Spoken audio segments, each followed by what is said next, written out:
ഇടുക്കിയിലും പരിസര ജില്ലകളിലും തുടരുന്ന ശക്തമായ മഴയെ തുടർന്ന് മുല്ലപ്പെരിയാർ അണക്കെട്ടിലെ ജലനിരപ്പ് ഉയർന്നു. ജലനിരപ്പ് 136 അടിയിലെത്തിയാൽ ഏത് സമയത്തും ഷട്ടറുകൾ തുറക്കേണ്ടി വരുമെന്ന് അധികൃതർ മുന്നറിയിപ്പ് നൽകി.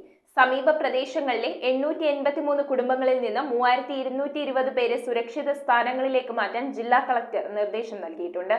മുല്ലപ്പെരിയാർ അണക്കെട്ടിലെ ജലനിരപ്പ് വെള്ളിയാഴ്ച വൈകിട്ട് 135.30 അടിയിലെത്തി. ശക്തമായ മഴ തുടർന്നാൽ റൂൾ കർവ് പ്രകാരം അണക്കെട്ടിന്റെ സ്പിൽവേ ഷട്ടറുകൾ തുറന്നേക്കും.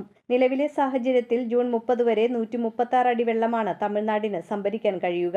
ജലനിരപ്പ് 136 അടിയിലെത്തുമ്പോൾ ഷട്ടറുകൾ തുറക്കുമെന്ന് തമിഴ്നാട് ജലസേചന വകുപ്പ് അറിയിച്ച സാഹചര്യത്തിൽ ഇടുക്കി ജില്ലാ ഭരണകൂടം മുന്നൊരുക്കങ്ങൾ ആരംഭിച്ചു. പെരിയാർ, മഞ്ചുമല, ഉപ്പുതറ, ഏലപ്പാറ, അയ്യപ്പൻകോവിൽ, കാഞ്ചിയാർ, ആനവിലാസം, ഉടുമ്പൻചോല എന്നിവിടങ്ങളിൽ നിന്ന് 883 കുടുംബങ്ങളിലെ 3220 പേരെ സുരക്ഷിത സ്ഥാനങ്ങളിലേക്ക് മാറ്റാൻ കളക്ടർ നിർദ്ദേശം നൽകിയിട്ടുണ്ട്.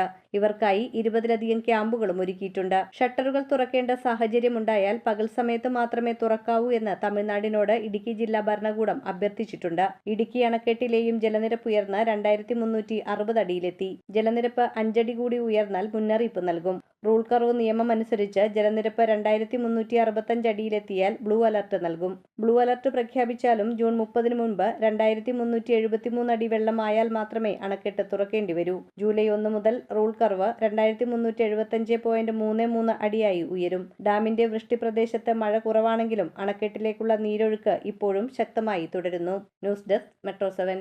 റിങ്ങുകൾ 1 ഗ്രാമിൽ തുടങ്ങുന്ന മാലകൾ, നെക്ലസുകൾ 9000 രൂപ മുതൽ ഡയമണ്ട് നെക്ലസുകൾ 1 ലക്ഷം മുതൽ ആരംഭിക്കുന്ന വെഡിംഗ് സെറ്റുകൾ. കൂടാതെ നിങ്ങളുടെ പഴയ സ്വർണത്തിന് ഏറ്റവും ഉയർന്ന മൂല്യവും. Maharaja gold and diamonds,